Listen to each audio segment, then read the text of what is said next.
जय हिंद everyone, welcome to Khan Global Studies. This is English mentor Ruchir. आशा करता हूँ आप सब लोग सुखद हैं, बिल्कुल घर पे सुरक्षित हैं और पढ़ाई जम के कर रहे हैं। तो बच्चों, पॉपुलर डिमांड पे स्टार्ट कर रहे हैं आज से अग्नि सीरीज। अग्नि सीरीज जो आपकी इंग्लिश संबंधित हर समस्या का समाधान देगी। आप चाहे किसी भी एग्जाम की तैयारी कर रहे हो, NDA, CDS, banking, CAPF, AFCAT, किसी भी एग्जाम की तैयारी कर रहे हैं, आपको इसमें कोई ना कोई बेनिफिट जरूर मिलेगा। तो चलो बच्चों, अब बात करते हैं कि सीरीज में हम आपके साथ में करेंगे क्या क्या क्या क्या हमारे पास प्रोसीजर होगा, क्या स्ट्रैटेजी हम लोग अपनाएंगे, कैसे हमें एग्जाम की तैयारी रखनी है। ठीक है, अलग अलग पेपर्स के लिए, आपका भी एयरफोर्स का पेपर है जैसे, उसके लिए हमारी स्ट्रैटेजी क्या होनी चाहिए, जो आपकी इमीडिएट पेपर आपका आ रहा है। फिर आपका अप्रैल का जो एग्जामिनेशन है उसकी क्या स्ट्रैटेजी होनी चाहिए, उस पर तो हम लोग काम करेंगे और बता देंगे कि भाई इस सीरीज में मैं आपके लिए क्या खास लेकर के आया हूं। ठीक है, तो साथ में बना ही रहेगा। लिंक को शेयर करेंगे अपने फ्रेंड के साथ में, बताइए उन्हें कि इस तरह की वीडियो आपके पास अवेलेबल हैं केजीएस के डिफेंस चैनल पे। और ये डिफेंस चैनल सिर्फ केजीएस डिफेंस चैनल नहीं, ये केजीएस डिफेंस देहरादून पे भी उपलब्ध रहेंगी। ठीक है, तो आपके लिए ध्यान रखना है कि लिंक को शेयर करना मत भूलिएगा, वीडियो को लाइक करना मत भूलिएगा। ठीक है, तो चलिए बच्चों शुरू करते हैं अग्नि सीरीज को। और ये मन में ठान लेते हैं कि इस बार एग्जाम में इंग्लिश में तो बढ़िया से बढ़िया मार्क्स लेके आएंगे ही आएंगे, और सब्जेक्ट्स में तो आप मेहनत कर ही रहे हैं। इस बार इंग्लिश में कहीं पे भी चूक नहीं होनी चाहिए। ठीक है, तो बच्चों शुरू करा जाए आज का काम। ठीक है, सबसे पहले चलो बातें करते हैं कि भाई हमारे पास सर इंग्लिश ग्रामर है, तो इसके अंदर कमांड कैसी लाई जाए, इसके अंदर कैसे हम लोग उसको अपनी वीकनेस को दूर करें, उस पर हम लोग थोड़ी सी बातें करेंगे अग्नि सीरीज के अंदर ही अपने पूरे सेशन को लिखते हुए। और जरा ध्यान रखिएगा कि भाई इसमें क्या क्या रहेगा, आपके पास सिलेबस में क्या क्या है। मेरे बारे में तो आप लोग सब जानते ही हैं, मेरा नाम इंग्लिश में मैं पढ़ा रहा हूँ केजीएस में काफी समय से। अब मेरा नाम रुचिर कुमार है। इंग्लिश पढ़ाते पढ़ाते लगभग 23 साल मुझे हो चुके हैं, उनसे भी थोड़ा सा ज्यादा ही हो चुके हैं अब तो। ठीक है, और हर तरह से मैं मदद करने की कोशिश करता हूँ। बाइलिंगुअल मेथड रहेगा मेरा सीरीज के अंदर भी, जैसे आपके साथ में अभी हिंदी में बातें चल रही हैं, ऐसी आपसे बातें चलती रहेंगी थ्रू आउट द कोर्स। ठीक है, और ये कोर्स एक दिन का नहीं है या एक दो हफ्ते का नहीं है, ये कोर्स लगातार चलता रहेगा जब तक आपकी नीड्स होंगी। ठीक है, जब तक आपके एग्जाम्स में आप लोग अच्छे से मार्क्स अपने क्लियर नहीं कर लेते हैं। ठीक है, तो चलिए शुरू करा जाए। क्या क्या रहेगा भाई हमारे इस सीरीज के अंदर। यहाँ पे हम लोग सबसे पहले फॉलो करेंगे एक टाइम टेबल। ठीक है, टाइम टेबल के हिसाब से आपको वीडियोस अपलोड होकर मिलेंगी, रिकॉर्डेड क्लासेस मिलेंगी। अभी कमिंग डेज में आपको उसके अंदर लाइव क्लासेस पे भी आ जाएंगे। ठीक है, तो देखो भाई रिकॉर्डेड क्लासेस में आपको क्या क्या मिलने वाला है। ठीक है, ये रिकॉर्डेड क्लासेस किसी भी लाइव क्लास के बराबर होंगी, आप बेफिक्र रहिएगा बिल्कुल। किसी भी तरह की कोई कमी होगी कमेंट बॉक्स में डालिएगा, आपको आंसर मिलेगा उसका। राइट, तो बच्चों शुरू करा जाए। सबसे पहली बात, ग्रामर क्लास के अंदर आपको मिलेगा ग्रामर रूल्स। ठीक है, उसके साथ में आपके मिलेंगे भाई एमसीक्यूज और पीवाईक्यूज। जितने भी आपके चैप्टर्स हैं इनके अंदर एमसीक्यू पीवाईक्यूज भी आपको कराए जाएंगे विद रूल्स विद कॉन्सेप्ट्स। साथ में विकैबुलरी, जो आपकी हमेशा एक परेशानी रहती है कि भाई सर ये विकैबुलरी नहीं आ रही है, इसको कैसे ठीक करें, तो इसको हम लोग इंप्रूव करेंगे। साथ में सीरीज के अंदर प्रैक्टिस कर करके हर तरह से एग्जाम्पल्स बनाएंगे, प्रैक्टिस एक्सरसाइज से भी करेंगे और कुछ रूट्स भी सीखेंगे। उसके बाद में एडिटोरियल्स। जी हाँ, जो बच्चे मेरे सीएपीएफ के हैं, ठीक है, उनको निराश होने की जरूर दिक्कत नहीं होती कि कहते हैं सर सीएपीएफ है हमारे को प्रेसी रेटिंग नहीं आता सर, तो प्रेसी रेटिंग कैसे करें। तो प्रेसी रेटिंग के लिए भी आपको यहां से पूरी मदद मिलेगी।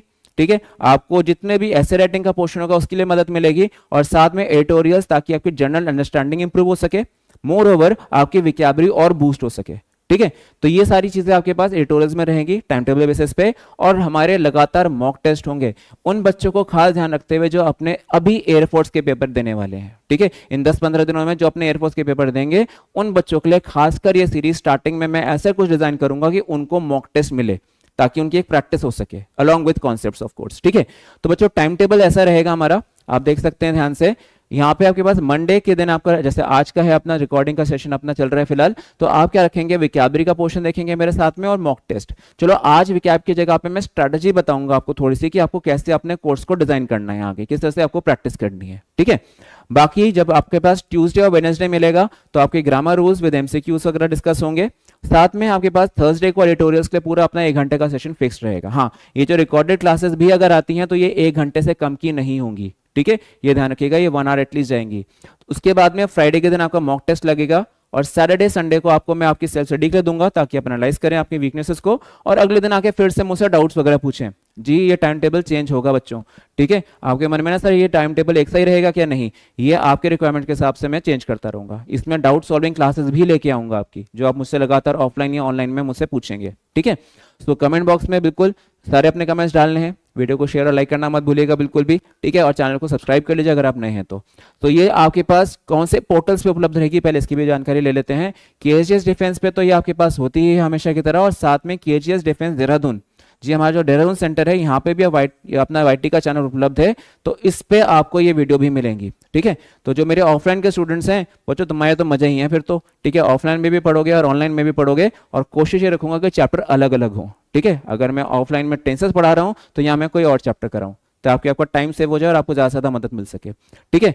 और बाकी ऑनलाइन बच्चे तो अपने डाउट्स को पूछते रहेंगे, साथ साथ सीखते ही जाएंगे, ठीक है। फ्री क्लासेस हैं, कुछ पे नहीं करना है। जो लोग हज़ारों चार्ज करते हैं यहाँ आपको KGS फ्री में करा रहा है, ठीक है। तो चलो देखा जाए सिलेबस के अंदर क्या क्या रहेगा, और ठीक है। सबसे पहली बात आती है कि भाई सर स्ट्रैटेजी क्या लगाएं, what is the golden strategy to solve this particular problem, कि हम कैसे अपनी इंग्लिश को इंप्रूव करें। दिक्कत क्या रहती है, सर समझ ही नहीं आता तैयारी कैसे करें, सर इंग्लिश पे कमांड कैसे लाएं, ये हमेशा एक समस्या रहती है। तो इसको देखो, आपके पास दो तरीके होते हैं। एक तो रटने वाला मेथड होता है कि हमने चीज को रटना शुरू कर दिया, एक होता है चीज को समझ के करने वाला काम। तो मेरे हिसाब से चीज को समझ के करना ज्यादा बेटर है, रादर देन उसको ना रोट मेथड से या मगअप से करना है, रट के चलना, वो चीज इतना फायदा नहीं देती है। तो सबसे पहला काम क्या ध्यान रखना भाई, आप अपना सेशन के अंदर सारे कॉन्सेप्ट्स को क्लियर करने की कोशिश करना। देखो अलग अलग स्ट्रैटेजी इसमें मैंने बोर्ड पे आपके लिए बनाई है, मैं बताऊंगा कैसे आप इंप्रूव करोगे, ठीक है। लेकिन देखो थोड़ा सा ये ध्यान रखना कि इस जो कॉम्पिटिशन आप स्केल पढ़ते हो, जो कॉम्पिटिशन लेवल पे आपका इंग्लिश का लेवल होता है, ये स्कूल का 10th या 12th स्टैंडर्ड का लेवल नहीं होता। तो आपको इससे थोड़ा सा अपने आप को ना अपग्रेड करना पड़ेगा, थोड़ा सा अपना लेवल थोड़ा सा एक कदम ऊपर चढ़ना पड़ेगा, ताकि आप देख सको कि कंपटीशन कैसे होता है। कंपटीशन के अंदर एक चैप्टर से नहीं आता सवाल, मिक्स होके आता है। दूसरी बात, यहाँ पे आपको एक तरह से सेंटेंस की अवेयरनेस होनी चाहिए, उसमें क्या कहा गया है ये समझ आना चाहिए। तो ये सारी चीजें आपके स्ट्रैटेजी के अंदर ही आती हैं। चलो जरा बात करते हैं इसके अंदर कि क्या क्या आपको तरीके अपनाने हैं। सबसे पहली बात ध्यान रखिएगा, आपके पास जो सबसे इंपॉर्टेंट चीज होती है वो होती है आपके पास रीडिंग स्किल्स। अगर आपकी रीडिंग स्किल्स अच्छी हैं तो आप पैसेज कर पाते हैं, आप लोग अपने पैराजंबर्स कर पाते हैं। तो प्रॉब्लम यही होती है सर, हम लोग पैसेज पढ़ते हैं, हम समझ ही नहीं पाते उस पैसेज में लिखा क्या है, ये कॉमन एक दिक्कत आती है, ठीक है। इसका समाधान क्या है, इसका समाधान है आपके पास न्यूज़पेपर रीडिंग। अगर आप लगातार अखबार पढ़ते हो, ठीक है, और अखबार पढ़ते हो का मतलब यह है कि ढंग से उसके आप वर्ड मीनिंग नोट्स करते हो, उसमें ढंग से पूरे बनाते हो पूरे नोट्स अपने, विद मीनिंग्स विद एग्जांपल्स, तो आपको उससे बहुत बेनिफिट मिलने वाला है। तो आपको सबसे पहले अपने काम करना है स्ट्रैटेजी के अंदर कि एक न्यूज़पेपर लगाइए, उसको पढ़ना शुरू करिए, उसमें से वर्ड मीनिंग्स मार्क करिए, उसमें से ग्रामर मार्क करिए। बहुत चीज़ें मिलती हैं इन पेपर्स में से, ठीक है। सिर्फ ग्रामर इंप्रूवमेंट के साथ में वोकैबुलरी, GS और बहुत दुनिया भर की चीज़ें। तो आपको ये एक हैबिट डालनी पड़ेगी बच्चे कि भाई इसके अंदर मैं अपना स्टडी के अंदर इसको एक तरह से इनकॉर्पोरेट करूँ, पढ़ाई के समय में अपना न्यूज़पेपर लेकर अपना यूज़ करूँ, ठीक है, as a part of syllabus.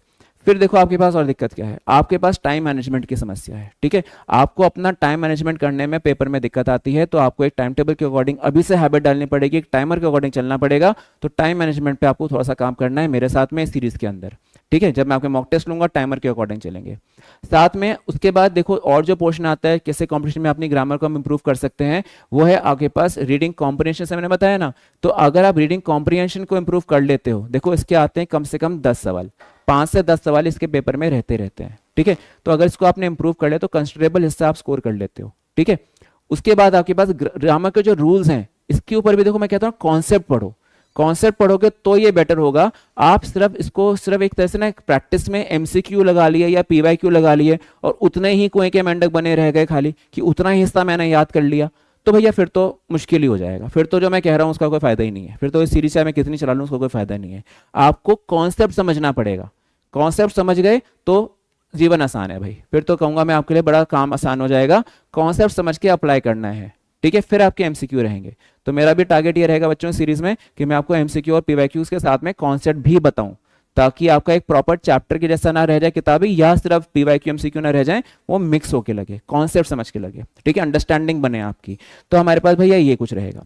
दूसरा एक और चीज ध्यान रखनी है, हमें ये देखना है कि हम जो कोर्स कर रहे हैं हम कर किस तरह से रहे हैं। हम क्या हम बिगनर हैं, क्या हम एक नए स्टूडेंट हैं जो फर्स्ट टाइम आए हैं, ठीक है, या फिर हम एक ऐसे स्टूडेंट जो पिछले कुछ एग्जाम्स को दे चुके हैं, हमें पता है कि पैटर्न क्या है। आपको ये डिसाइड करना है एक तो, ठीक है। देखो जो बिगनर्स होते हैं ये करते क्या है, बिगनर्स जो हैं वो हर चीज को सीखने की कोशिश करते हैं। सर मेरे को ये भी चाहिए, मुझे वो भी चाहिए, मुझे ग्रामर भी चाहिए, मुझे वोकैबुलरी भी चाहिए सर, मुझे 1 वर्ड भी चाहिए सर, ये सारी चीजें इकट्ठी करनी है।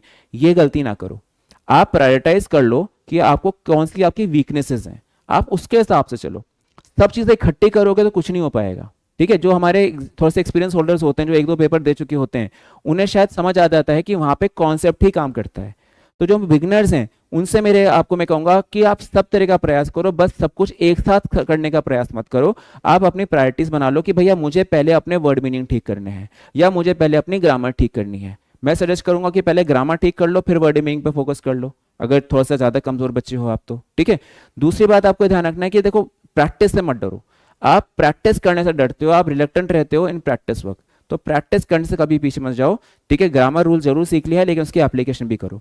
ठीक है, बेसिक्स अपने ठीक करने हैं, पीवाईक्यूज एमसीक्यूज लगाने बहुत जरूरी होते हैं उसके लिए, वो सही बात है, लेकिन बेसिक्स के लिए पहले अपने लॉजिक्स को या अपने जो कहते हैं कि रैशनल अप्रोच को डेवलप करना पड़ता है, तो उस चीज के ऊपर हम काम करेंगे सीरीज के अंदर। ठीक है, फिर देखिए आपके पास लिसनिंग स्किल्स, ये बहुत इंपॉर्टेंट है भाई। ठीक है, आपको सर लिसनिंग का हमारे क्लास वर्क से क्या संबंध। ठीक है भाई, अगर इंग्लिश को बोलना लग गए ना, इंग्लिश को समझने लग गए, तो आधी ग्रामर प्रैक्टिस तो वैसी हो जाती है बच्चों। ठीक है, तो इसके लिए आपके पास स्पोकन क्लासेस भी हम लोग अरेंज कर रहे हैं, जैसे आप पे भी लेके आएंगे बहुत जल्दी। ठीक है, तो आपको बेसिकली क्या चाहिए, आपको अपनी जो स्किल्स हैं बोलने की और अपने स्किल्स है सुनने की, वो भी इंप्रूव करनी है। कई बार आप मूवीज देखते हैं, देखो आप मूवीज पढ़ते हैं तो मूवीज में आप देखो ना, जब आप किताबें पढ़ते हैं आपको समझ नहीं आता, मूवीज देखते हैं तो आपको नीचे सब टाइटल्स लिखे होते हैं, आप उनको पढ़ते हैं, लेकिन कई बार आप उसको फॉलो नहीं कर पाते, डायलॉग को उसने बोला क्या है, क्योंकि सब टाइटल अलग होता है, वो ग्रामर के हिसाब से होता है सब टाइटल। तो देखो फायदा तो मिलेगा ना कहीं से, आपको रीडिंग स्किल्स भी मिल रही हैं, आपको अंडरस्टैंडिंग स्किल्स भी मिल रही हैं, तो भैया मूवीज देखा करो, इंग्लिश की अच्छे से मूवीज देखा करो। ठीक है, आप क्या करो कि मूवीज के अलावा न्यूज सुना करो, बीबीसी जैसे चैनल्स हैं, सीएनएन जैसे चैनल्स हैं, इनसे आप न्यूज सुनो, एनालाइज करो उसने सामने वाले ने क्या बोला। ठीक है, उसके बाद उसको थोड़ा सा कोशिश करो कि अपने वर्ड्स में पैराफ्रेज कर सको, जो आपको काम आएगा अपने जैसे एग्जाम में समरी लिखने में, प्रेसी वगैरह में, या कॉन्सेप्ट को पैसेज को समझने में आपके काम आएगा। ठीक है, तो थोड़ा सा मैं आपके 10-15 मिनट क्लास के बिगनिंग में ले रहा हूँ, बस ये बताने के कि आपको स्ट्रैटेजी क्या रखनी चाहिए पेपर के लिए, उसी हिसाब से सीरीज में मेरे साथ में आप जुड़ना आगे। ठीक है, तो भैया ये चीज ध्यान रखनी है कि अपने जो कहते हैं गोल्स जो हैं उसको पहले अपना आप सेट करिए। और देखो आज की डेट में क्या कहते हैं ना, एक मेरा क्या मानना है कि being uncomfortable is the new comfortable. मतलब सर मुश्किल हो रही है, सर दिक्कत हो रही है, सर कैसे करेंगे, सर मजा नहीं आ रहा, सर बोरिंग सा हो गया, सर इतना टाइम नहीं हो पाता सर, भैया ये तो करना पड़ेगा। क्या कहा मैंने, बीइंग अनकंफर्टेबल, मतलब आप अपनी प्रतिकूल अवस्था को ना मान लो कि भाई नई अनुकूल अवस्था, हमें कंपटीशन की दुनिया में कोई स्पून फीडिंग नहीं देने वाला, ये आपको समझना है, और आप शायद समझ भी गए हो कि तभी आप ये क्लास देख रहे हो। ठीक है, तो इसमें पॉइंट क्या बनता है कि यहाँ पे आपको अपने आप को उस प्रतिकूल अवस्था में डालना पड़ेगा, उस प्रतिकूल अवस्था से लड़ना पड़ेगा, और उसके बाद में ही आप अपनी अनुकूल अवस्था में आ सकते हैं। तभी मैंने क्या बोला कि being uncomfortable is the new comfortable. ठीक है, लाइन को बड़ा ध्यान से सुनना और समझना इस लाइन का मीनिंग क्या है। ठीक है, तो भैया इस चीज के ऊपर आपको काम करना पड़ेगा। फिर आपके पास है स्पॉटिंग एरर्स। देखो भाई एक्सेल एट स्पॉटिंग एरर्स, क्योंकि 10 सवाल तो इसके मिलते ही मिलते हैं अपने एग्जाम में। ठीक है, एनडीए हो या सीडीएस हो, बाकी एग्जाम्स में भी इसका कंसिडरेबल हिस्सा ही आता है, और सारा किस पे आधारित होता है, कॉन्सेप्ट्स पे आधारित होता है। तो ये चीजें आपके पास कुछ मैंने आपको साथ बताई हैं बातें, जो आप स्ट्रैटेजी बेस्ड लग सकते हो कि भाई मैं अपनी वीकनेसेस को पहले पहचान लूं, उन पे मैं पहले काम करूं, या सर से मैं पहले उनकी चीज़ों की रिक्वेस्ट करूँ, सर आप मुझे पहले वो काम करा दीजिए जो मुझे कमजोरी मेरी लगती है। ठीक है, सो ये चीज़ें ध्यान रखनी है। तो भाई हमारे पास क्या बनी, एक समरी के रूप में बनाए तो क्या समझे हम लोग। सबसे पहली बात हमें काम करना है अपनी विकैबुलरी पे, इसके लिए मैं आपको लगातार वर्ड मीनिंग की प्रैक्टिस कराऊंगा। ठीक है, उसके बाद दूसरा काम क्या करना है, ग्रामर की नॉलेज बढ़ानी है, कॉन्सेप्चुअल नॉलेज बढ़ानी है। ठीक है, सिर्फ एमसीक्यू पीवाईक्यू लगाने से काम नहीं होता है, इसमें आपको कॉन्सेप्ट समझना पड़ेगा। उसके बाद आपकी जो रीडिंग स्किल्स हैं बच्चों, आपको जो रीडिंग स्किल्स हैं उस पर अपनी स्ट्रेंथ बनानी पड़ेगी, खासकर जो कॉम्प्रिहेंशन रीडिंग है ये आपको स्ट्रेंथन करना पड़ेगा through proper practice, through understanding, ये सारी बातें करके। अंडरस्टूड। उसके बाद बच्चों प्यारे क्या ध्यान रखना है भाई, सैंपल पेपर्स आते हैं हमारे पास, हम उसको लगाएंगे, हम पीवाईक्यूज लगाएंगे, हम एमसीक्यूज लगाएंगे। कहते हैं ना कि जो फ्रीक्वेंटली आस्क्ड क्वेश्चंस होते हैं उनसे भी आप काफ़ी चीज़ें सीख जाते हो। कई बार तो ऐसा भी हुआ है कि मैंने क्लासरूम में क्वेश्चन कराया हुआ एज इट इज पेपर में दिख गया है। ठीक है, तो वो चीज़ें तो रहती रहती हैं। साथ में और क्या ध्यान रखना है, एक आपको कमांड लाना पड़ेगा एलिमिनेशन रूल के ऊपर। ये भी बहुत कायम का रूल है, आपको मैं मॉक टेस्ट करवाऊंगा तो समझ आएगा। इसमें क्या होता है, हम पहले उन ऑप्शंस को हटा दें जो रेलिवेंट नहीं है। ठीक है, कभी होता है क्वेश्चन में 4 ऑप्शंस आते हैं वर्ड मीनिंग में, तो आप तो चारों को लगाने बैठ जाते हो, तो पहले उसमें से एक कोशिश करो कि जो ऑप्शन नहीं लगना चाहिए उनको मैं हटाता जाऊं। ठीक है, जैसे हम पैरा जंबल सीखते हैं, पीक्यूआरएस को बोलते हैं, उसमें आप ये काम कर सकते हो। तो आपको एक ये रूल में साथ में प्रैक्टिस करनी पड़ेगी रूल की कि भाई ये लॉ ऑफ एलिमिनेशन क्या चीज़ है, इसको प्रैक्टिस कैसे करनी है। जब मैं अप्लाई करूंगा रूम में तो बड़े ध्यान से उस समय गौर करिएगा कि इसको कैसे अप्लाई कर रहा हूँ। फिर आखिरी में मैं यही कहूंगा, समरी क्या बनी, स्पीकिंग इंप्रूव करनी है। एंगेज करो अपने आप को उन लोगों से जो इंग्लिश बोलते हैं, ठीक है, अच्छी इंग्लिश समझते हैं, आप उनके साथ में बोल करके आपके जो स्पोकन इंग्लिश इंप्रूव होगी तो आपकी रिटन इंग्लिश इंप्रूव हो जाएगी, ये हम मानते हैं और ये सही भी है, ऐसा भी हुआ है। ये कमिंग डेज में मैं आपके लिए इसी पोर्टल पे, केजीएस डिफेंस देहरादून के ही पोर्टल पे आपके पास ऑफलाइन तो चलती हैं, ऑनलाइन भी स्पोकन क्लासेस लेकर के आऊँगा। और कमिंग डेज में फिर से कहूँगा एक बहुत इंपॉर्टेंट अनाउंसमेंट होगा आपके लिए कि एप्लीकेशन पे भी एक कोर्स लेके आया जाएगा आपके लिए, जो अभी प्रोसेस में चल रहा है। ठीक है। बस आप लोग जिस तरह का रिस्पांस यहाँ पे इस वीडियो में देखते हैं, जैसे आपसे वीडियो से रिस्पांस मिलेगा मुझे, मैं उसी हिसाब से मोटिवेट होऊंगा फिर और काम आगे इंप्रूव करने में और चीज़ें आपके साथ में शेयर करने में। ठीक है। तो बच्चों ये तो था एक छोटा सा हिस्सा जिसमें मैं स्ट्रैटेजी कह लो या आप कह दो सर हमें क्या अपना तरीका अपनाना है सीरीज के बीच में, तो मैं आपको लगातार कहूंगा भाई अपने प्रैक्टिस बेस्ड अपनाना, लेकिन साथ में कॉन्सेप्ट जरूर समझना। जब तक कॉन्सेप्ट ना समझ आ जाए तब तक मुझे आगे मत बढ़ने देना। ठीक है। और मेरा भी काम क्या रहेगा, मेरा काम रहेगा चैप्टर बेस्ड पढ़ाने का। ठीक है। जैसे मैंने आपको आर्टिकल नाम का चैप्टर शुरू करा, तो मैं आर्टिकल में जो फ्रीक्वेंटली पूछे गए कॉन्सेप्ट्स हैं, जो इंपॉर्टेंट बातें होती हैं, वो पहले बताऊंगा, उसकी प्रैक्टिस करवाऊंगा थ्रू एग्जाम्पल्स, और फिर बाद में जब वो खत्म हो जाएगा तो उसके एमसीक्यू और पीवाईक्यू एग्जाम में क्या आए हुए हैं वो वाले, उसके बाद में फिर अगला चैप्टर, फिर अगला चैप्टर, ऐसे करके आपके सारे चैप्टर डिस्कस होंगे। तो आपका सवाल आएगा सर क्या क्या कराओगे, कौन कौन से चैप्टर्स कराओगे, तो बच्चों यहाँ सुनना, ध्यान से देखना आपका सिलेबस में क्या क्या रहेगा। ठीक है। आपका जो सिलेबस है, देखो बच्चों क्या होता है कि कुछ ऐसे होते हैं जो बार बार पूछे जाने वाले सवाल होते हैं। ठीक है। आप अगर ध्यान रखो कि लगभग 80% आपके पेपर का, लगभग 80% जो होता है वो ऐसा होता है जो रिपीटेड होता है। जो 80% पेपर है वो बार बार वो रिपीट होता है अलग अलग वेज में, और लगभग 20% पेपर है जो एक्सपेरिमेंटल बेस्ड होता है, जो बस यूपीएससी सोचता है चलो एक्सपेरिमेंट करके देख लेते हैं। तो आप ये समझो कि कौन से चैप्टर जरूरी हैं जो आपको 80% के अंदर आ सकते हैं, जैसे कि आपका आर्टिकल्स का चैप्टर, टेंसेस चैप्टर तो कहीं गया ही नहीं। ठीक है। आपका नाउंस का चैप्टर, आपके चैप्टर में प्रोनाउंस, और आपका सब्जेक्ट वर्ब एग्रीमेंट, ये वो हिस्सा है जो आपसे पूछा ही जाता है।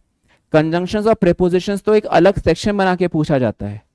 उसके बाद में आपके पास एडजेक्टिव्स का चैप्टर बहुत इंपॉर्टेंट है। पार्ट ऑफ स्पीच का अब एक सेपरेट क्वेश्चन आना शुरू हो गया है। ठीक है। आप ये चीजें ध्यान दीजिए। तो आपको इन चैप्टर्स पे सबसे पहले कमांड लाना है मेरे साथ में। ये नहीं कह रहा हूं कि बाकी चैप्टर जरूरी नहीं है, वो भी हैं, लेकिन उन पे इतने फ्रीक्वेंट क्वेश्चंस नहीं आते, या पीवाईक्यूज लगाएंगे तो भी हमें उसके आंसर्स निकलने शुरू हो जाते हैं, उसी लेवल पे चलता है। लेकिन इन चैप्टर्स के लेवल लगातार बदलते रहते हैं। ठीक है। तो मेरे साथ में आप इसकी प्रैक्टिस करते जाएंगे। साथ में एंटोनिम्स और सिनोनिम्स के बारे में बात करें तो इसमें भी अगर आप पेपर पैटर्न देखो तो लगभग काफी वर्ड जो रिपीटेड होते हैं। ठीक है। अलग अलग पीवाईक्यूज में रिपीटेड होते हैं ये। ठीक है। तो इसमें आपके पास थोड़ी सी प्रैक्टिस लगेगी मेरे साथ में, तो आप उसको अप्लाई करोगे और लॉ ऑफ एलिमिनेशन भी सीखोगे साथ में। ये लगातार हमारी रहेगी प्रोसेस की, किस तरह की हम कोशिश करें कि आपको हेल्प करते रहें लगातार। साथ में आपके पास जो एडियम्स और फ्रेजेस का हिस्सा होता है इस पर भी काम किया जाएगा। ठीक है। होमोफोन्स एग्जाम में आने लग गए हैं, इसके भी एग्जाम्पल वर्क करवाऊंगा पूरे आपको मैं। और वन वर्ड सब्स्टिट्यूशन तो भाई जरूरी है, काफी पेपर्स में तो आता है एग्जाम में, ये सीडीएस के भी एग्जाम में आता है। आपकी जो इसमें और एग्जाम्स हैं जैसे अग्निवीर का पेपर आपका है, उसमें बहुत सारी चीजें मिलती हैं, तो आपको सारी चीजें उसमें मिलती जाएंगी। ठीक है। सो अग्नि सीरीज में आपके पास ये रहेगा। और इतना ही नहीं, आपके साथ में पूरे कॉम्प्रिहेंशन, जैसे मैंने कहा था मैं डिस्कस करूंगा, क्योंकि मैं आपको साथ में और क्या डिस्कस करने वाला हूँ सेंटेंस के अंदर, सोचो एडिटोरियल्स। और जब एडिटोरियल डिस्कस करूंगा बच्चों, तो एडिटोरियल के साथ में आपकी प्रैक्टिस वर्क भी करवाऊंगा, पैसेज कॉम्प्रिहेंशन से करवाऊंगा। ठीक है। एडिटोरियल्स तो अखबार के भी चलते रहेंगे और ये भी चलते रहेंगे। साथ में जो पैराजम्बल्स हैं, इसकी टेक्निक्स, इसके मेथड्स और इसकी प्रैक्टिस फुल ऑन रहेगी भाई हमारी। और साथ में हमारे पास क्लोज टेस्ट जो रहता है पेपर में आता है ये, तो इसकी भी हम लोग जम के प्रैक्टिस करेंगे। ठीक है। बस इतना श्योरिटी चाहिए कि आपका साथ बना रहना चाहिए। ठीक है। जो लिंक जानेंगे, जो सब में शेयर करोगे आप लिंक्स को, ये आप जल्दी जल्दी करोगे ताकि फ्रेंड्स ज़्यादा कनेक्ट हो सकें। ठीक है। टीचर को भी मोटिवेशन मिले कि भाई जब बच्चे सब इंटरेस्टेड हैं काम करने में। ठीक है। और थोड़ा सा अपने तरफ से भी ध्यान रखिएगा कि क्रिएटिव बनिए, थोड़ा सा सोचिए, है ना, उस कुएं से बाहर निकलिए जो ग्रामर का कुआं 10वीं क्लास का आपने बैठे हुए रहते हैं, भाई 10वीं क्लास के अंदर दायरे में पूछ लिया तो ठीक है, उसके बाहर तो भाई ये मुश्किल हो जाती है। तो थोड़ा सा उस वाले चीज़ से बाहर आएगा। ठीक है। तो हम कोशिश करेंगे इस पूरी सीरीज के अंदर, अग्नि सीरीज के अंदर, कि इंग्लिश में जितने भी आपकी जो मेन चैप्टर से संबंधित प्रॉब्लम्स हैं या आपकी जो कॉन्सेप्ट से संबंधित प्रॉब्लम है आप कह लो, और थोड़ी सी प्रैक्टिस बेस्ड जिसमें लिसनिंग और अंडरस्टैंडिंग भी आ जाती है, उस चीज़ को मैं ठीक करूँ आपके लिए। अंडरस्टूड।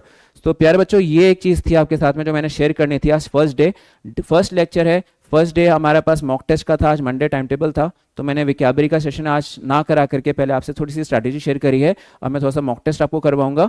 ठीक है। लेकिन कल से रेगुलराइज हो जाएगा। अगला लेक्चर जो आपको मिलेगा क्लास 2 का, वो ग्रामर का होगा। हम लोग उसमें आर्टिकल्स चैप्टर शुरू करेंगे। हम लोग उसके अंदर फर्स्ट लेक्चर लेंगे अपना आर्टिकल्स चैप्टर का। ठीक है। उसके बाद आपका टेंसेस कराऊंगा। इसी सीक्वेंस में मैं चलूंगा पूरा चैप्टर को लेकर के। ठीक है। ग्रेजुअली आपके पूरा धीरे धीरे करके पूरा बिल्डअप होता रहेगा अपने लेवल का। ठीक है। तो चलो बच्चों, एक तो ये चीज आपने ध्यान रखनी थी। ये आपका सारा कुछ सिलेबस है। पीडीएफ जो होगी इसकी, ये आप डाउनलोड कर पाओगे केजीएस डिफेंस के पोर्टल से। केजीएस डिफेंस का टेलीग्राम चैनल है, वहां से इस क्लास के भी पीडीएफ आप आराम से डाउनलोड कर पाओगे। ठीक है। तो आपको ये ध्यान रखना है। चलो बच्चों, फिर आगे का काम देखा जाए आज का।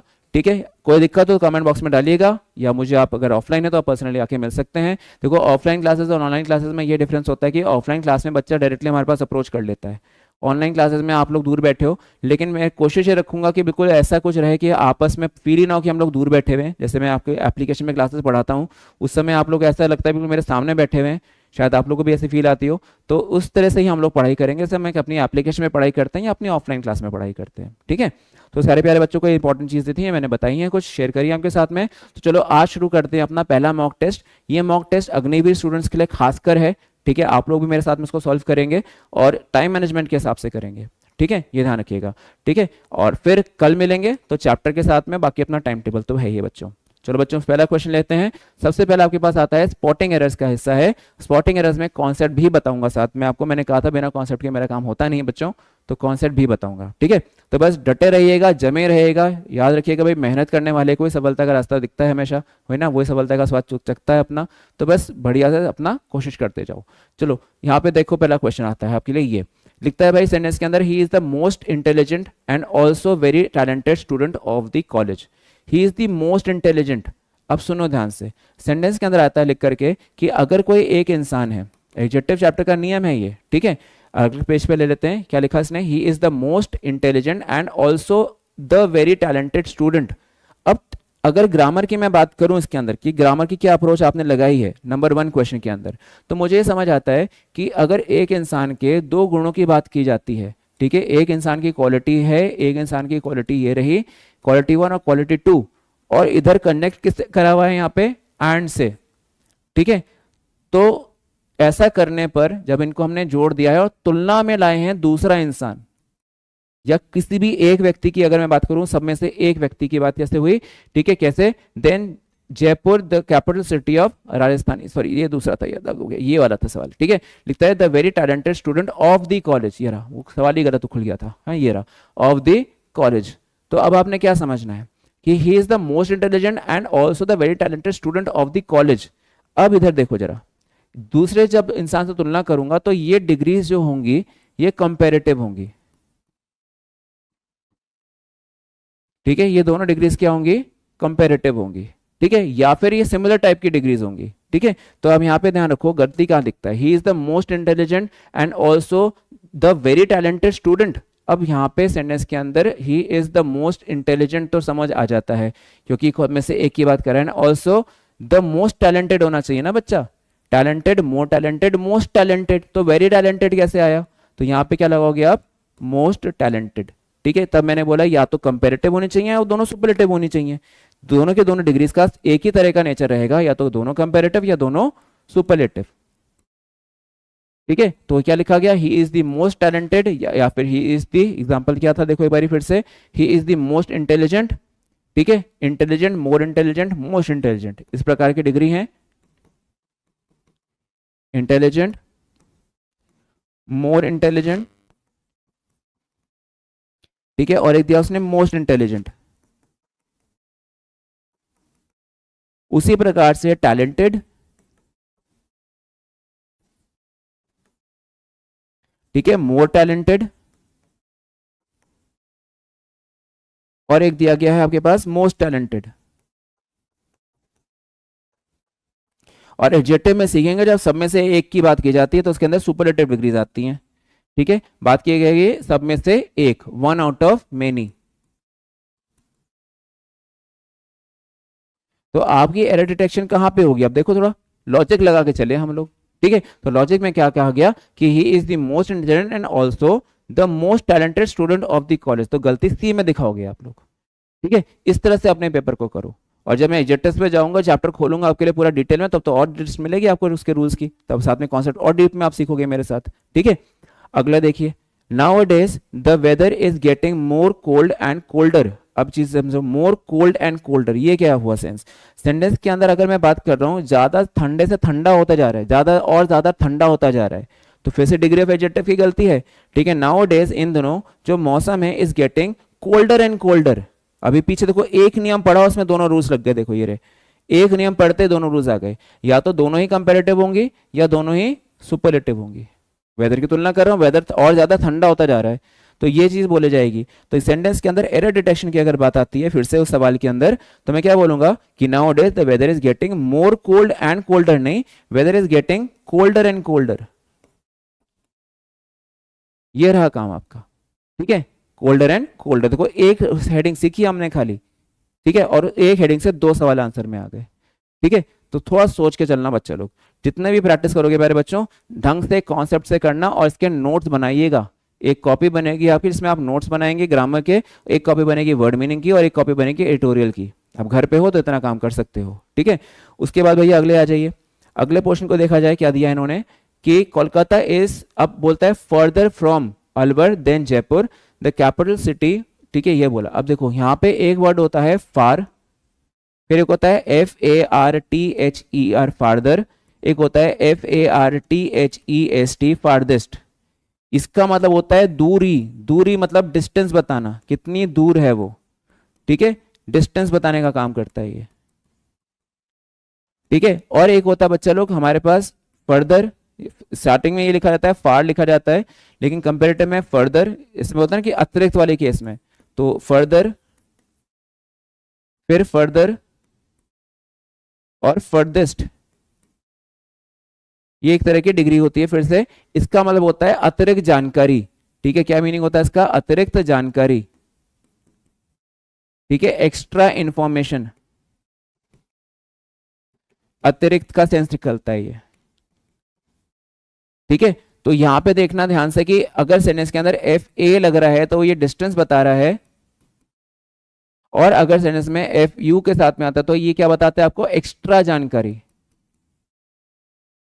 अब आप समझो यहां पे किसकी बात हो रही है, यहां पे बात हो रही है सेंटेंस के अंदर कलकत्ता जो है वो ज्यादा दूर है, तो फर्दर लिखना तो ठीक है, लेकिन फिर परिभाषा भाई ये कहती है कि अगर आप बोलते हो सेंटेंस के अंदर फार्दर FARTHER, ठीक है, तो आपके पास यहाँ पे फर्दर की तो जानकारी नहीं होनी चाहिए। दूसरी बात क्या बनता है कि यहाँ पे FUR किसी डिस्टेंस की बात कर रहा हूं मैं, जयपुर से ज्यादा दूर है, तो यह तो सर सेंटेंस में एरर हो रही है। तो आप क्या बोलोगे यहाँ पे, ये FUR हटाइए sir, Kolkata is FARTHER farther from. और एक और बात ध्यान रखना, सेंटेंस के अंदर अगर मैं बोलता हूँ फर्दर और फार्दर के साथ में, तो सेंटेंस के अंदर टू का इस्तेमाल और देन के इस्तेमाल की बातें आगे जाके सीखेंगे कंजंक्शन चैप्टर में, तो वहां से भी मदद मिलेगी आपको, ठीक है। तो क्या लिखा जाएगा कि Calcutta is farther FARTHER farther from, और दूर है अलवर से, देन जयपुर, ठीक है। आई होप समझ आया हो FAR और FUR का डिफरेंस वाली बात, ठीक है। तो FAR से बताना था इसे, इसने क्या लगा था, FUR से बता दिया था। तो ये एक डिटेक्शन हुआ एरर का जो आपने बहुत ध्यान से सीखा भी। अगले पे आइए, as the dramatist show is superior. हमें ये पता है बच्चों, हमें क्या जानकारी है एडजेक्टिव चैप्टर में कि अगर कोई एडजेक्टिव खत्म होता है ER पर तो उसके बाद में THAN लगता है। अगर कोई एडजेक्टिव खत्म होता है, ध्यान से सुनना इसको, बहुत इंपॉर्टेंट चीज है और इजी है, ठीक है, आसान है ये। अगर कोई एडजेक्टिव खत्म होता है ER पे तो उसके बाद में देन लगता है। अगर कोई एडजेक्टिव खत्म होता है IOR पे तो उसके बाद में टू लगता है। लेकिन कुछ अपवादों पे ध्यान दीजिएगा, ठीक है, हमेशा क्या ध्यान रखिएगा, प्रेफर टू होता है, एल्डर टू होता है, बस ये 2 एक्सेप्शंस हैं, ठीक है। इनको छोड़ के बाकी सारी बातों में आपको ER के साथ में देन और IOR के साथ में टू लगाना है। तो दोस्तों क्या गलती दिखती है, क्या दिखता है, चॉइस सुपीरियर IOR पे खत्म हो रहा है, सेंटेंस के अंदर टू लगाइए सर, ठीक है। मतलब सेंटेंस के अंदर सीनियर, जूनियर, सुपीरियर,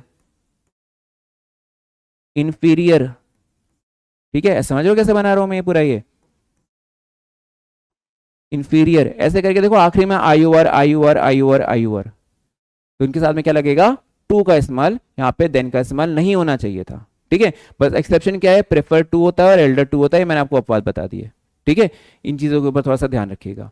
तो चलिए फिर आगे बढ़ते हैं, इस कहानी को आगे बढ़ाते हुए अगले सवाल पे देखें कि हमारे पास नेक्स्ट क्वेश्चन क्या आता है। जब भी दिक्कत है मैं फिर से कहूंगा आपको कमेंट बॉक्स में टाइप कर देना है, वो कमेंट बॉक्स का रिप्लाई मैं आपको दूंगा अगली वीडियो में, ठीक है। आपका कमेंट पढ़ के उसका स्लाइड बना के ढंग से अगले वीडियो में उसका रिप्लाई आपको मिल जाएगा, ठीक है, जब तक लाइव नहीं आ रहे हैं तब तक, वरना तो लाइव क्लास में तो सीधा सीधा हाथों हाथ पूछोगे आप। चलिए भाई अगला देखते हैं, she did her job as better as she could do. हमें ये समझ आ जाता है ग्रामर में कि जब सभी भी आप सब एज लगाते हो, सो लगाते हो, टू लगाते हो, या वेरी लगाते हैं, इनके साथ में जब भी आप तुलना कर रहे होते हैं, ठीक है, इनके साथ में क्या होता है, कंपैरिजन हो रहा होता है, ठीक है। जैसे एज के बाद में नहीं कहते हम लोग एज लगता है, कभी कभी सो के बाद में एज लगाते हैं, कंजंक्शन चैप्टर में सीखोगे मेरे साथ में ये, टी बोलो टू लगा तो सिंगल वाला, या फिर टी ओ टू के साथ में टी ओ वाला। तो इनके साथ में जब कंपैरिजन करते हैं, तो जब इनके बीच में एडजेक्टिव लगाया जाता है, तो वो होती है बच्चों एडजेक्टिव की पॉजिटिव डिग्री। वहां पे कंपैरेटिव या सुपरलेटिव डिग्रीज गलत मानी जाती हैं, क्योंकि पहले से तुलना करना है, वो तो सुपरफ्लुअस हो जाएगा। तो यहाँ पे आपको जो बेटर शब्द दिखता है ये एरर है, ठीक है। यहाँ पे आप क्या कहोगे सेंटेंस के अंदर, she did her job as well as she could do, या फिर as good as she could do, इनका आप इस्तेमाल में लेके आओगे, पॉजिटिव डिग्री वाला, वेल लगा लो, गुड लगा दो, इन सब की आप बातें करोगे, ठीक है। मतलब जितना अच्छा कर सकती थी किया उसने, लेकिन हम लोग एज और एज लगा के तो तुलना पहले ही कर बैठे हैं, ठीक है। तो यहाँ पे पॉजिटिव डिग्री चाहिए थी instead of comparative degree.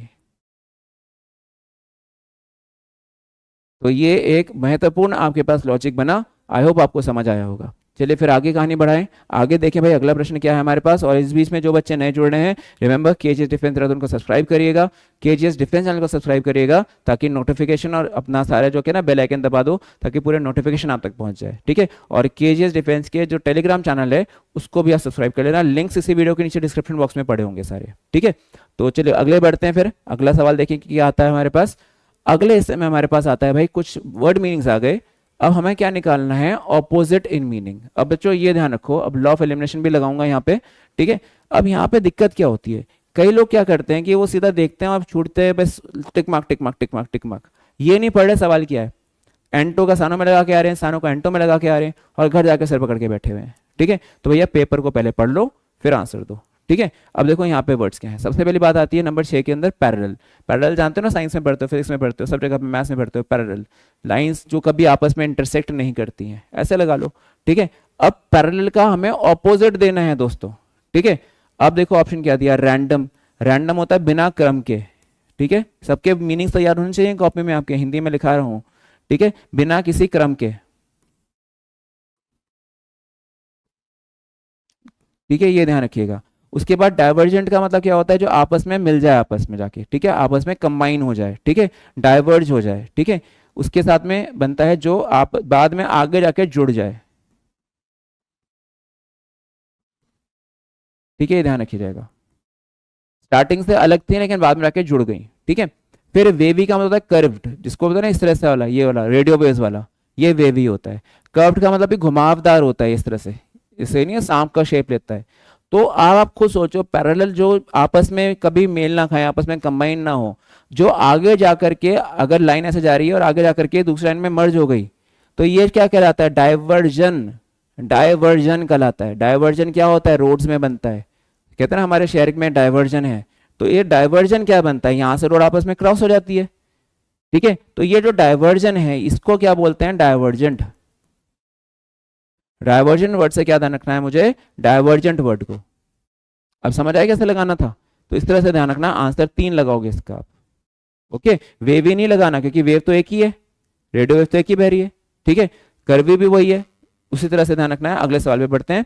Nervous, nervous sir बेचैन है सर, बहुत व्याकुल है सर, ठीक है। अब देखो सेंटेंस के अंदर कहते हैं कि अगर नर्वस है, समझ नहीं आ रहा जी मैं क्या करूं, मेरे तो एग्जाम सामने है, तो मेरी तैयारी भी नहीं हो रखी है, सर के साथ अग्नि सीरीज से जुड़ा हूं, क्या पता सर मदद कर दें, तो सर तो कोशिश कर रहे हैं मदद करने की, लेकिन थोड़ी सी कहते हैं कि अपनी हेल्प भी करनी पड़ती है, प्रैक्टिस तो करनी पड़ेगी बच्चों, ठीक है। थोड़ी सी सेल्फ प्रैक्टिस भी लगाओ, डाउट्स आओ पूछो मुझसे, ये सारी बातें करो, ठीक है। तो पॉइंट क्या बना बच्चों, नर्वस के साथ में आप बनाते हैं लॉ ऑफ एलिमिनेशन। स्मूथ का मतलब तो हटा दो भैया, स्मूथ का मतलब तो चिकना होता है, समतल होता है, जिसमें कोई गड्ढे नहीं होते, उसको स्मूथ बोलते हैं, तो वो तो चला गया यहाँ से। फ्लॉलेस, जिसमें कोई गलती ना हो, फ्लॉ का मतलब होता है गलती, स्मूथ का मतलब क्या बन जाएगा यहाँ पे, या तो चिकना का सेंस निकलता है, ठीक है, जो बिल्कुल चिकना रहता है, जैसे आपके स्पर्श होते हैं स्मूथ होते हैं।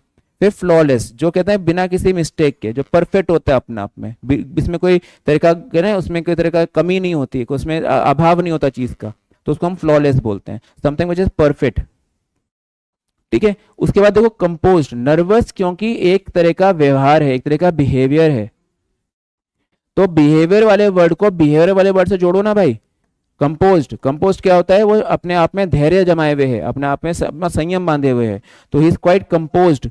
ठीक है, बैट्समैन में नहीं बोलते Sachin Tendulkar was quite composed when he was batting. Dravid the wall के नाम से was composed, he was a composed batsman, ऐसे लगा के। तो क्या बनता है कि यहाँ पे कंपोज्ड मतलब एक और मतलब आप समझ रहे होगे, इसमें सामग्री में मिला जुला होना, आई एग्री। लेकिन कंपोज्ड का मतलब यहाँ पे क्या बनता है, सेंटेंस का मतलब धैर्य के साथ में, इसका मतलब पेशेंस भी निकलता है।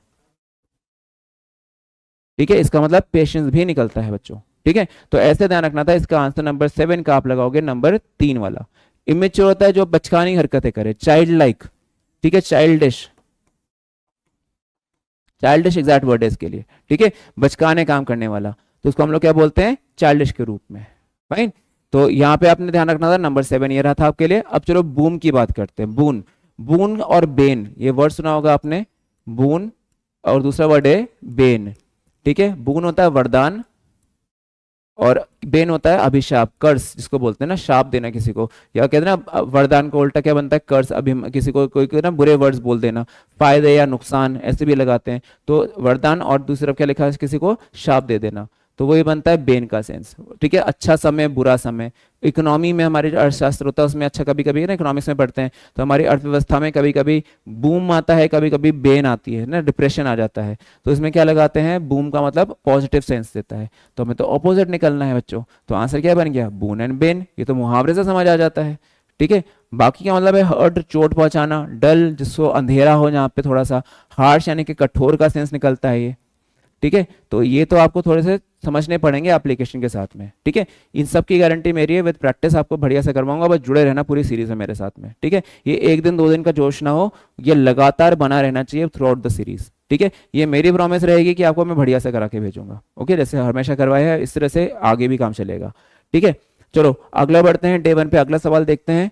याद रखिएगा फिर से कि ये अग्निवीर स्टूडेंट्स के लिए खासकर सीरीज में अभी मॉक टेस्ट चल रहा है। ठीक है, बाकी एग्जाम्स के लिए भी सारे मॉक टेस्ट चलेंगे, लेकिन प्रायोरिटी मेरे लिए अभी टेस्ट सीरीज के अंदर अग्निवीर वालों की होगी। ठीक है, जो भी मॉक टेस्ट आएंगे वो अग्निवीर को ध्यान रखते हुए आएंगे, और कमिंग डेज में ये फिर सीडीएस एनडीए उन सब बच्चों के लिए भी पूरी पूरी बन जाएगी। जब उनके एग्जाम्स हो जाएंगे तो फिर अपने बाकी सीरीज भी लेके आएंगे आपके लिए। ठीक है, सो चलो अगला आ जाओ भैया। अच्छा हाँ, इस सीरीज के बाद चलिए, तो स्पोकन के लिए मैंने कहा था, स्पोकन की क्लासेस के लिए भी कुछ टिप्स एंड ट्रिक्स वाली क्लासेस मैं बहुत जल्दी अपलोड कर रहा हूँ आपके लिए, इसी वीक में अपलोड करूंगा। ठीक है, तो अलॉन्ग विद दिस वर्क आपको स्पोकन क्लासेस के भी अपडेट्स लगातार, अपनी प्रैक्टिस वर्क अपना आप लगातार मिलता जाएगा। ठीक है, तो मोटिवेटेड रहेगा बस उस चीज़ के लिए रेडी रहिएगा।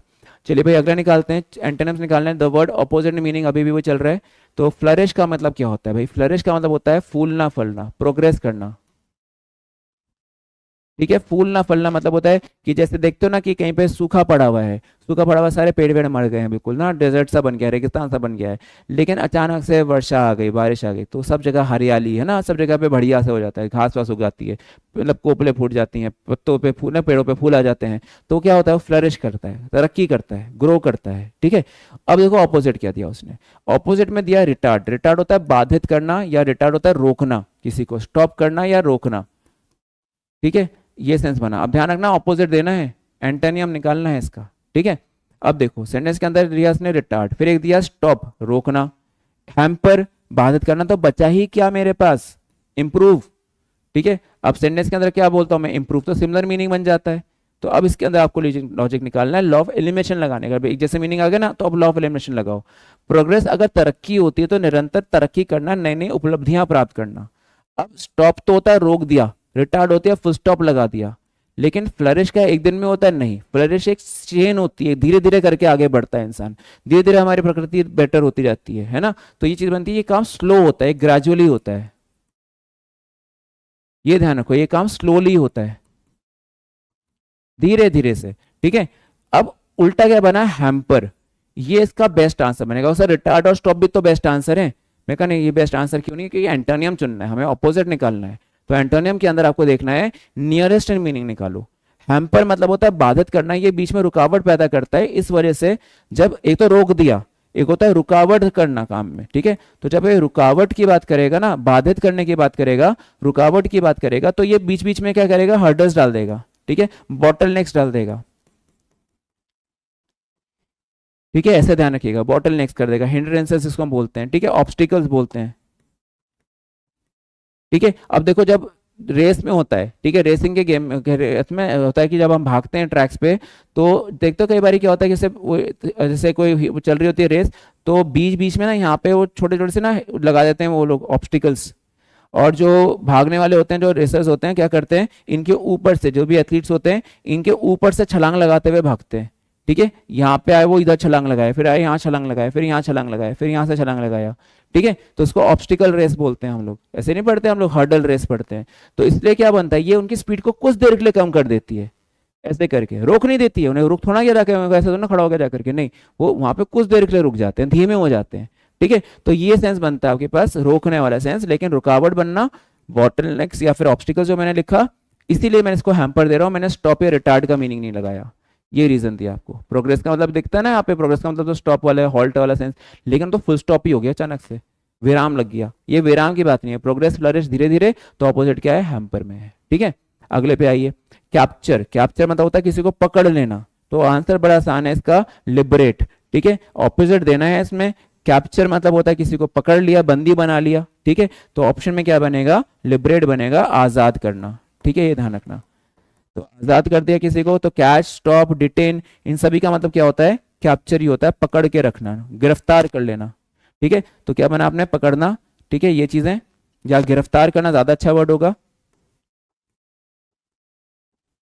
ठीक है, तो ये सेंस बन जाता है डिटेन का, रोक के रख लिया भाई, आगे नहीं जा सकते, डिटेन कर दिया, है ना, ये चीजें ध्यान रखो। तो इस तरह से आपने अपना नंबर 10 क्वेश्चन मेरे साथ में पूरा किया। कोई दिक्कत हो कमेंट बॉक्स में, चाहिए बच्चों आंसर। आ जाते हैं हम इडियम्स ऑफ फ्रेजेस पे, इनको याद करने के लिए सेंटेंसेस बनाइएगा, ठीक है, मैंने आपको पहले भी स्ट्रैटेजी में बताया था, मेक सेंटेंसेस, जितने भी आप सेंटेंसेस बनाएंगे इन वर्ड मीनिंग के आधार पर होंगे, उनके सेंस पर आधार पर होंगे, ठीक है, ये चीजें ध्यान रखिएगा। कोई भी वो मिमोनिक वाला तरीका या वो ना गाने के नाम पे या एक्टर एक्ट्रेसेस के नाम पे, यार कहाँ यार, बच्चों वाली बातें ना करो, आप लोग पेपर्स दे रहे हो जो कंपटीशन लेवल के हैं, ठीक है, तो वो स्कूल का मेथड जहाँ हम केजी या फर्स्ट स्टैंडर्ड में नहीं है, जहाँ टीचर मुझे किसी कार्टून कैरेक्टर के नाम या किसी एक्टर के नाम से मुझे वर्ड मीनिंग सिखा देता था, ठीक है, और वो पेपर में वही डालता था जो उसको एग्जाम में उसने डालना है, उसको वही जो उसने क्लास में पढ़ाया वो उसने एग्जाम में डाल दिया। हम जा रहे हैं कंपटीशन देने, तो उसी लेवल की बातें करते हैं, तो ढंग से एग्जाम्पल्स बनाना, ठीक है, उसमें एग्जाम्पल जब आप बनाओगे उसका थीम उठाना, वर्ड का कोशिश करना कि वो थीम आप उसमें कवर कर सको, ताकि आपको वर्ड याद रहे, ठीक है। अब जैसे एग्जाम्पल ही देख लो यहाँ पे, नो अवेल, नो का मतलब नहीं और अवेल होता है फायदा, ठीक है, बेनिफिट, तो नो अवेल का मतलब कोई फायदा नहीं है भाई, ठीक है, तो क्या बनता है, ऑफ नो अवेल, मतलब कोई उसका बेनिफिट नहीं है, ठीक है, तो क्या बनाया, नो बेनिफिट। तो ऑप्शन देखो जरा, सेंटेंस के अंदर क्या देते हैं, विदाउट एनी रिजल्ट, ये रहा आंसर आपका। नो बेनिफिट मतलब जिसका परिणाम निकले, ऑफ नो अवेल मतलब आपने बहुत मेहनत करी और पेपर लीक हो गया, तो यार hard work it went in vain, it was of no avail, ठीक है, तो ये सेंस बनता है। तो नो अवेल का आंसर देखो सीधा सीधा बन जाता है, थीम समझ करके, ठीक है। एफर्टलेस होता है बड़ा आसान, इजी, ठीक है, मतलब अगर आप एग्जाम्पल वर्क करना शुरू कर दोगे तो learning word meanings will be effortless for you. फिर वेरी नर्वस तो बड़ा बेचैन, डिस्पोज ऑफ होता है फेंक देना, थ्रो अवे, ठीक है, तो ये थे प्यारे बच्चों कुछ इसमें तरीका अपनाने जो आपने करना है पेपर में याद करने का। आगे देखिए, on the cards, on the cards मतलब होता है कि भैया ये पॉसिबिलिटी है, ये संभावना है, ठीक है, पॉसिबिलिटी बताता है ये, तो इस वजह से आपका आंसर क्या बनाएगा, एंटिसिपेटेड, कि एंटिसिपेट होता है भाई इसकी आशा में है ये, है ना, इसके बारे में सोच रहे हैं कि ऐसा होगा। रन अवे होता है भाग जाना, ठीक है, ये सेंस बनता है। उसके बाद सेटिस्फैक्शन, संतुष्ट हो जाना, सेटिस्फाइड का मतलब बोलते हैं कंटेंट का हम जो बोलते हैं, ठीक है, ये सेंस आता है। सैंक्शंस, SANCTI सैंक्शन होता है, यहाँ तो आवंटन है, तो ग्रांट है इसका मतलब, लेकिन अगर मैं इसमें एस लगा दूंगा ना, सैंक्शंस बना दूंगा, तो उसका मतलब उसका प्रतिबंध बन जाता है। जैसे कंट्रीज लगाती हैं दूसरे पे सैंक्शंस लगाती हैं, रशिया ने सैंक्शंस लगा दिए थे अभी रिसेंटली, है ना, और या फिर वर्ल्ड ने रशिया पे सैंक्शंस लगा दिए, तो ये सारी बातें बनी। तो इसका आंसर क्या बनाओगे आप लोग, नंबर 2 वाला, एंटिसिपेटेड, ठीक है। अब मेरे को चाहिए कि आप लोग इसके एग्जाम्पल्स बनाइए, और एग्जाम्पल्स ना बने तो मुझे वर्ड बताइएगा, मैं उसका एग्जाम्पल आपके लिए बना के लाऊंगा, ठीक है। चलिए अगला देखिए, अगले क्या देते हैं हमारे पास, अगला हमारे पास आता है word most similar in meaning. अब निकालने हैं सानोनियम्स, सिमिलर इन मीनिंग, एक सा मीनिंग होना चाहिए इनका, ठीक है। अब देखो, मैनेज, सर मैं मैनेज कर लूंगा, आप चिंता ना करो, ठीक है, मैं हैंडल कर लूंगा सर, ठीक है, तो सेंटेंस के अंदर मैं एडमिनिस्टर कर लूंगा, ठीक है। मार्टन सर इस समय यहाँ पे जो हमारा है ना ट्रबल शूटिंग, उसको मैनेज करते हैं, वो एडमिनिस्ट्रेटर कहलाते हैं, उनकी पोस्ट ही एडमिनिस्ट्रेटर की है, ठीक है, वो सब चीज़ों को कंट्रोल करते हैं। तो इस सेंटेंस के अंदर क्या बनेगा, वो मैनेज का सेंस बनेगा, ठीक है, ऐसे करके। अफोर्ड होता है किसी को, हम लोग कहते हैं ना इसकी क्षमता खरीदने की, ठीक है, या उसके बाद असेस होता है किसी के बारे में, कहते हैं कि आज्ञा। थर्स्ट का मतलब यहाँ पे वो धकेलने वाला, जो आप फिजिक्स में पढ़ते हो थर्स्ट, ठीक है, वो वाला सेंस बनता है। उसके बाद बनता है आपके पास एक्सैक्टेड, EXACTED है, स्पेलिंग ध्यान रखना, एग्जैक्ट वर्ड से आंसर निकल जाएगा, ठीक है। एग्जैक्टेड का मतलब क्या बनता है, एग्जैक्टेड का मतलब होता है सेंटेंस के अंदर, एक तो दिया उसने परफेक्टेड, ठीक है, एक दिया इसने परफेक्टेड, मतलब उसमें कोई कोई कमी नहीं है, वो अपने आप में बिना किसी गलती के है, ठीक है, प्योर है अपने आप में, ठीक है, अपने आप में फुल है वो। डिमांडेड होता है मांगना, फिर एस्टिमेट होता है अनुमान लगाना, एस्टिमेट क्या होता है, अनुमानित, अनुमान लगाना। फिर क्या आता है आपके पास, करेक्टेड, जिसको हम सुधार करते हैं, जिसको गलती थी उसको हमने ठीक कर लिया होता है। लेकिन एग्जैक्टेड का मतलब क्या था, एग्जैक्ट मतलब वही जो हमें चाहिए, जो हमें चाहिए एग्जैक्टली वही। तो जब एग्जैक्टली वही तो वो परफेक्ट होता है, ठीक है। तो सेंटेंस के अंदर क्या बनाते हैं, इसका आंसर के अंदर हम लोग ए ऑप्शन के अंदर, कि एग्जैक्टेड का मतलब क्या बनता है, something which is perfect, it is exacted, मतलब घड़ी की जो आपने सुइयां हैं सही टाइम पे लगा दी हैं। सर इस समय क्या टाइम था, सर जी इस समय हमारे पास ये टाइम था सर, हमने घड़ी की सुइयां बिल्कुल सही लगा दी हैं, ठीक है। तो इस केस में आपने घड़ी को बिल्कुल सही तरह से, उसने जो समय था उसको देख करके इसको ट्यून कर दिया, तो you have perfected the time, in that case you have exacted the watch, ये ध्यान रखना है। आगे आइए, अगला दिया इसने स्टार्व्ड, STARVED भाई, ठीक है, हंगर, स्टारवेशन वर्ड सुना होगा आप लोगों ने, ठीक है, हंगर किसी के बारे में कहना भूखमरी, इसको हम लोग बोलते हैं, ठीक है। उसके बाद में देखो सेंटेंस के अंदर स्टार मतलब होता है कमी होना, एक तरह से इनसफिशिएंट होना, ठीक है, या हम किसी चीज के अंदर डिप्राइव्ड होते हैं,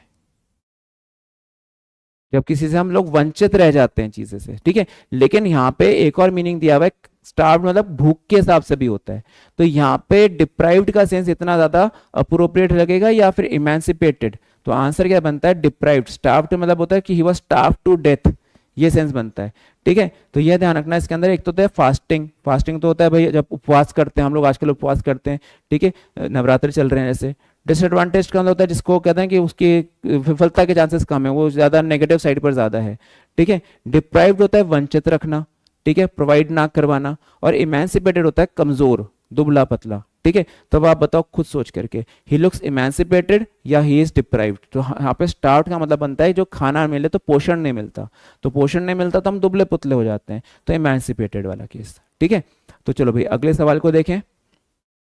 अगला सवाल हमारे पास आता है फिर से सिमिलर मीनिंग निकालने के लिए, स्लैप्ड, स्लैप्ड तमाशा है ना गाल पे, तो स्लैप्ड का मतलब क्या बनता है, मारना किसी को, ठीक है। तो ऑप्शन के अंदर देखो, ऑप्शन क्या दिया हुआ है भाई, एक तो बीटन दिया हुआ है, लेकिन इम्पोज भी तो दिया हुआ है, देखो दूर की कहानी है जरा समझना। अवॉइडेड तो नहीं है, तो किसी को बचना होता है। विड्रॉन होता है पीछे हट जाना, पीछे क्या ना, पीछे मतलब सोल्जर्स विड्रॉ कर जाते हैं कई बारी, तो बैकआउट कर देना किसी चीज से, वो तो आपके पास बैकआउट हो गया। विड्रॉ का मतलब पीछे हट जाना, ठीक है, ये ध्यान रखना, ये तो नहीं चाहिए दोनों। अब बचा मेरे पास ये जो बहुत पास के मीनिंग है, आप सोचो, सेंटेंस दे रहा हूं आपको कि फाइन, फाइन मतलब जुर्माना, a fine of ₹10,000 was slapped on the residents of the locality for disposing garbage in public place, ठीक है।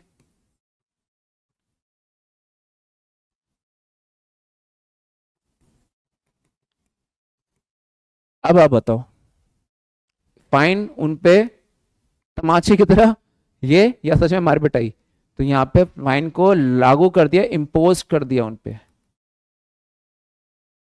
ठीक है, उनको चार्ज कर दिया, यहाँ पे charge, they charge a fine, ये सेंस बनता है, ठीक है। तो जब ऐसा सेंस बनेगा तो आप बीटन पे मत जाना, अगर बीटन वर्ड दिया तो मारना होता है मैंने माना, लेकिन बीटन तो जरूरत नहीं कि स्लैब से मारा जाए, बीटन तो किसी भी रूप से हो सकता है, ठीक है। तो इस केस में ध्यान रखना है, जो यहाँ पे सेंस पकड़नी है वो इम्पोस्ट की पकड़नी है, ये चीज है, इसलिए इसका आंसर बी बनेगा, ठीक है। ये होता है परेशानियां। तभी कहा था आपको स्ट्रैटेजाइज करना पड़ेगा अपने वर्ड मीनिंग का सेक्शन, कि किस तरह से एग्जाम्पल्स बनेंगे, कैसा थीम निकलेगा, उस स्ट्रैटेजी से काम करना है, ठीक है। तभी रीडिंग स्किल्स बहुत जरूरी बन जाती हैं, लिसनिंग स्किल्स बहुत जरूरी बन जाती हैं, ठीक है। आपने कहीं ना कहीं सेंटेंस पढ़ा है, कहीं ना कहीं इसको सुना है, तो आपको ईजी पड़ेगा। ओके, तो जो स्ट्रैटेजी वाली बात बताई थी मैंने, गोल्डन स्ट्रैटेजी वाली बात, उसको जरा ध्यान रखिएगा, नजरअंदाज बिल्कुल मत करिएगा, ठीक है। चलो बच्चों, फिर अगले वाले हिस्से पे आते हैं। अगला हिस्सा आता है आपके पास प्लाउड। प्लाउड तो आसान मीनिंग होता है खेती करने में समय यूज करते हैं ना, प्लाउ यूज करते हैं हम लोग, हल का यूज करते हैं, ठीक है। तो बस इसका आप ध्यान रखिएगा। तो प्लाउड का मतलब क्या बनता है, कल्टिवेटेड। ये तो आसान वर्ड था। बुलडोज्ड होता है ढहा देना, तोड़ देना, डिमोलिश कर देना,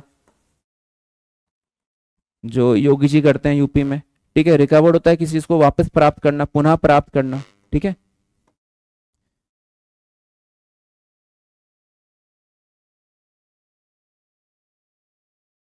ये रिकवर हो गया। इंस्टिल्ड का मतलब होता है किसी चीज के अंदर ना डालना, इंक्लूड करना,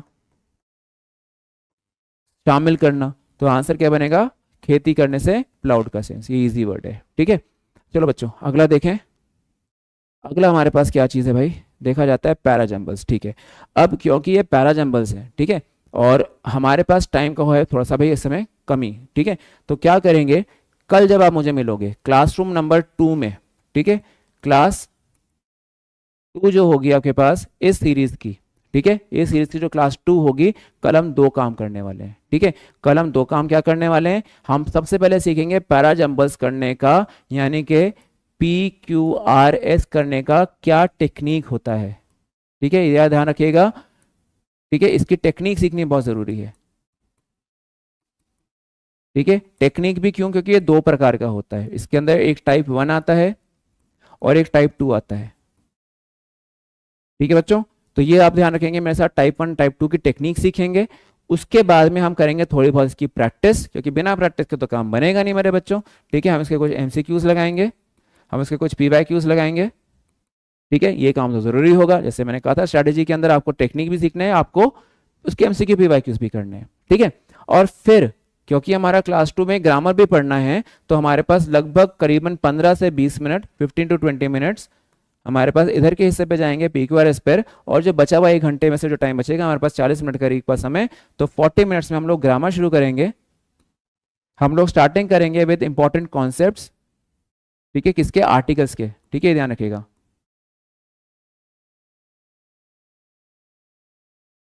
कॉन्सेप्ट्स ऑफ आर्टिकल्स, ठीक है। और उसके एग्जांपल्स करेंगे साथ में, और उसकी कुछ MCQs और PYQs करेंगे, ठीक है। जैसे जैसे मैं कॉन्सेप्ट कराता जाऊंगा उसके एग्जांपल्स बनाता जाऊंगा, और फिर आखिरी में प्रैक्टिस करवाऊंगा। तो उसके हम MCQs और PYQs करेंगे, ये आपके पास रहेगा, ठीक है। फिर अगला जो रहेगा, जब आपका पैसेज का बारी आएगी तो उसमें पैसेज भी करवाऊंगा, जब आपके मॉक टेस्ट में आएगा तो, ठीक है। तो अभी मैंने इसको यहाँ पे रोक दिया है क्योंकि टाइम का लिमिटेशन है, लेकिन कल का काम देख लीजिए। कल आपको पैराजम्बल्स का टेक्निक सिखाऊंगा, टेक्निक सिखाने के बाद प्रैक्टिस करवाऊंगा, प्रैक्टिस कराने के बाद में जब ये हो जाएगा तो फिर हम लोग क्या करेंगे भाई, अपना एक क्लोज टेस्ट का भी छोटा सा हिस्सा होता है, टेक्निक समझ लेंगे कि क्लोज टेस्ट का भी टेक्निक क्या होता है, कैसे सॉल्व करना होता है, ठीक है। ताकि आपका 1 या 2 दिन के बाद ये दिक्कत ना रहे कि सर PQRS कैसे लगते हैं ये बता दो, या क्लोज टेस्ट कैसे लगता है ये लगा दो, क्योंकि टेस्ट में तो ये आएगा ही। तो इसलिए मैं चाह रहा हूँ कि ये हिस्सा आपको स्टेप बाय स्टेप में कराता जाऊँ, ठीक है। और पैसेज से तो हम लोग डील करने वाले ही हैं जब हम एडिटोरियल्स कर रहे होंगे तो, ठीक है। तो ये आपके पास इसका टेक्निक वगैरह सारा सिखाने का काम है, धीरे धीरे करके बनता जाएगा। आज क्योंकि फर्स्ट डे था, इसलिए ज़्यादा आपको मैं प्रेशराइज नहीं करूंगा बिल्कुल भी। आप बस, मेरा यही कहना है कि साथ में मेरे आप बने रहिए, इस पूरी क्लास को लगातार देखिए, जैसे एक रेगुलर सेशन को आप लोग पढ़ते हैं ऐसे लेके चलिएगा। रिकॉर्डेड रखने का मतलब ये है कि आप उसको अपनी सुविधा के हिसाब से देख सकते हैं, ठीक है। चैप्टर में अलग अलग रख रहा हूँ ताकि आपको एक जैसा हो ना कि मोनोटनस ना हो जाए कि सर वहाँ पे भी ये पढ़ा ऑफलाइन में, ऑनलाइन में भी ये पढ़ रहे हैं। जो यूट्यूब पे बच्चे हैं उनके लिए तो भाई चांदी चांदी है भाई, मज़ा ही मज़ा है, ठीक है। बढ़िया से काम करना अपना आप लोग। कोई भी दिक्कत हो, कोई भी प्रॉब्लम हो, स्पीड संबंधित, समझाने संबंधित, या और कोई दिक्कत, तो फौरन मुझे कमेंट बॉक्स में डाल के बताइएगा। ऑलराइट, सो इसी नोट पे आज के सेशन को एंड करते हैं। सब प्यारे बच्चे अपना ध्यान रखें, सब अपने घर में कुशल रहें, ठीक है, और पढ़ाई जरूर करें, ठीक है। तो चलिए अगली वीडियो में मिलते हैं।